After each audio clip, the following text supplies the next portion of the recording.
তোমাদের আমি ভেদ পড়াবো। আগের দুদিন যা পড়েছি আজকে প্রথম ভেদ পড়াচ্ছি।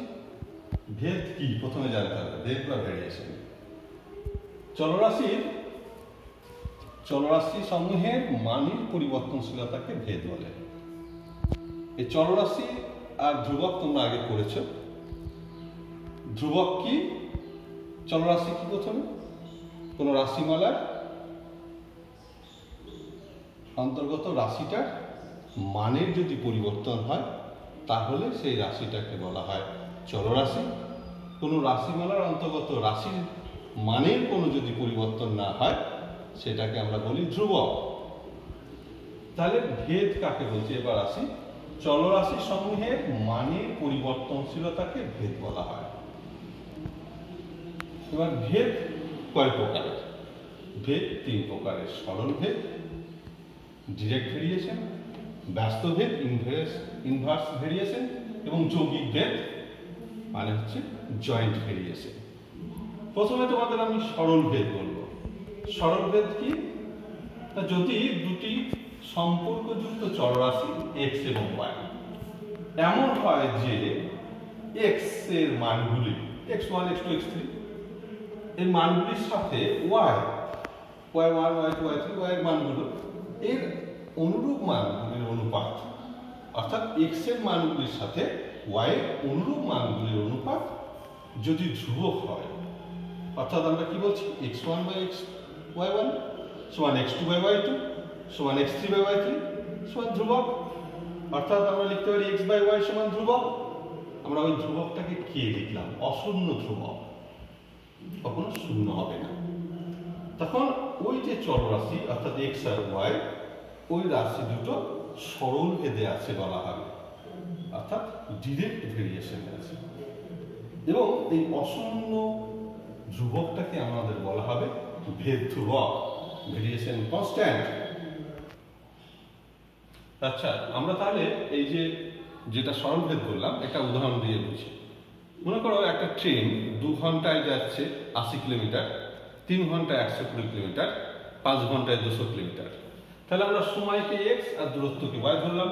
তাহলে x1 2, y1 কত 80, x2 3, y2 120, x3 5, y3 200। তাহলে x1 by y1 41, x2 by y2 41, x3 by y3 41।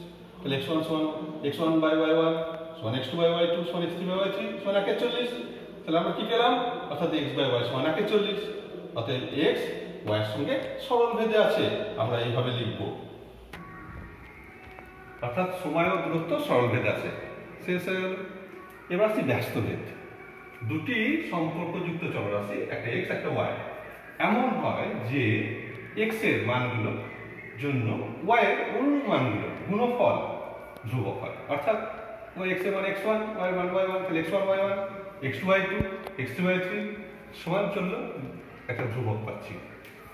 আমরা ওটাকে অশূন্য ধ্রুবক ধরি, অর্থাৎ x ইন্টু y সমান কনস্ট্যান্ট বা ধ্রুবক। তাই তখন বলা হবে x এবং y এর মধ্যে ব্যস্ত ভেদে আছে। যখন দুটো চলরাশি তারা সম্পর্কযুক্ত, x এর মানের জন্য y এর যে সমস্ত মান পাবো ওই মানগুলোর গুণফল যদি ধ্রুবক হয় তাহলে বলা হবে x আর y ব্যস্ত ভেদে আছে। লেখা হবে কি হবে? x inversely proportional to y 1 by y by x variation 1 by y। উদাহরণস্বরূপ আমরা বলতে পারি যে এক সম ক্ষমতা সম্পন্ন 2 জন লোক 9 দিনে একটা কাজ করতে পারে, 3 জন লোক 6 দিনে একটা কাজ করতে পারে, 9 জন লোক 2 দিনে একটা কাজ করতে পারে। তাহলে দেখো আমরা লোক সংখ্যা ধরলাম x, সময় ধরলাম y। তাহলে x1 হচ্ছে কত? 2 জন লোক কদিনে কাজ করছে? y1 9 দিনে। x2 হচ্ছে 3 জন লোক, y2 হচ্ছে কদিনে কাজ করছে? 6 দিনে। x3 হচ্ছে 9 জন লোক কদিনে কাজ করছে? 2 দিনে। অর্থাৎ x1 y1 কত? 2 গুণিত 9 18, x2 y2 কত? 3 গুণিত 6 18, x3 y3 কত? 9 গুণিত 2 18। তাহলে আমরা কি পেয়ে যাচ্ছি? x1 ইন্টু y1 সমান x2 y2 সমান x3 y3 সমান 18। তাহলে আমরা কি পেলাম? xy সমান 18 বা কনস্ট্যান্ট, অর্থাৎ x এবং y ব্যস্ত ভেদে আছে, অর্থাৎ এখানে আমরা লোক সংখ্যা সময়ের ব্যস্ত ভেদে আছে।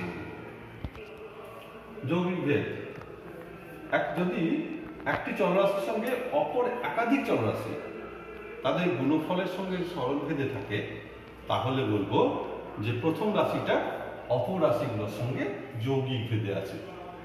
আবার বলছি যৌগিকের মানে হচ্ছে জয়েন্ট ভেরিয়েশন বলা হচ্ছে।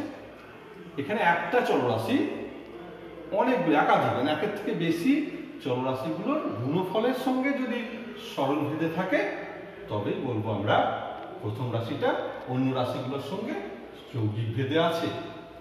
আমাদের যৌগিক ভেদের উপপাদ্যটা মনে রাখতে হবে, মানে যৌগিক ভেদের উপপাদ্য পরীক্ষায় দেয়, আবার অনুসারে অঙ্কগুলো করতে হবে। আমরা যৌগিক ভেদের উপপাদ্যটা কি, এক্স ওয়াই জেড এই তিনটে চলরাশি ধরলাম। যদি এমন হয় যে এক্স ভ্যারিজ এজ ওয়াই যখন জেড ধ্রুবক এবং এক্স ভ্যারিজ এজ জেড যখন ওয়াই ধ্রুবক, তাহলে আমরা কি পাবো, x varies as y z. অর্থাৎ যখন কখন হবে, যখন ওয়াই জেড দুটোই পরিবর্তনশীল। তাহলে আমরা যৌগিক ভেদের সংজ্ঞা থেকে যৌগিক ভেদের উপপাদ্য পেলাম। তিনটে চলরাশি এক্স ওয়াই এর সঙ্গে প্রপোর্শনাল বা ভ্যারিয়াস, যখন জেড ধ্রুবক এক্স জেড এর সঙ্গে ভ্যারি করছে, যখন ওয়াই ধ্রুবক তাহলে x varies as y z, যখন ওয়াই জেড উভয় পরিবর্তনশীল। আমরা উদাহরণস্বরূপ বলতে পারি একটা ত্রিভুজের ক্ষেত্রফল। ত্রিভুজের ক্ষেত্রফল আমরা কি ধরেছি, এ ধরেছি। ভূমি যদি এক্স এবং উচ্চতা ওয়াই হয়, তাহলে যৌগিক ভেদে আছে বলা হবে। কেন, আমরা জানি যে ত্রিভুজের ক্ষেত্রফল এ ইকুয়াল হাফ ইনটু ভূমি ইনটু উচ্চতা, half into x into y, তার মানে এ হচ্ছে হাফটা ধ্রুবক, তার মানে এটা কি হচ্ছে এ ভ্যারিজ এজ এক্স ওয়াই। আজকের ভেদের তাহলে প্রথম পর্বটায় থাক, এর পরের দিন দ্বিতীয় পর্বে আমি অঙ্কগুলো দেখাবো।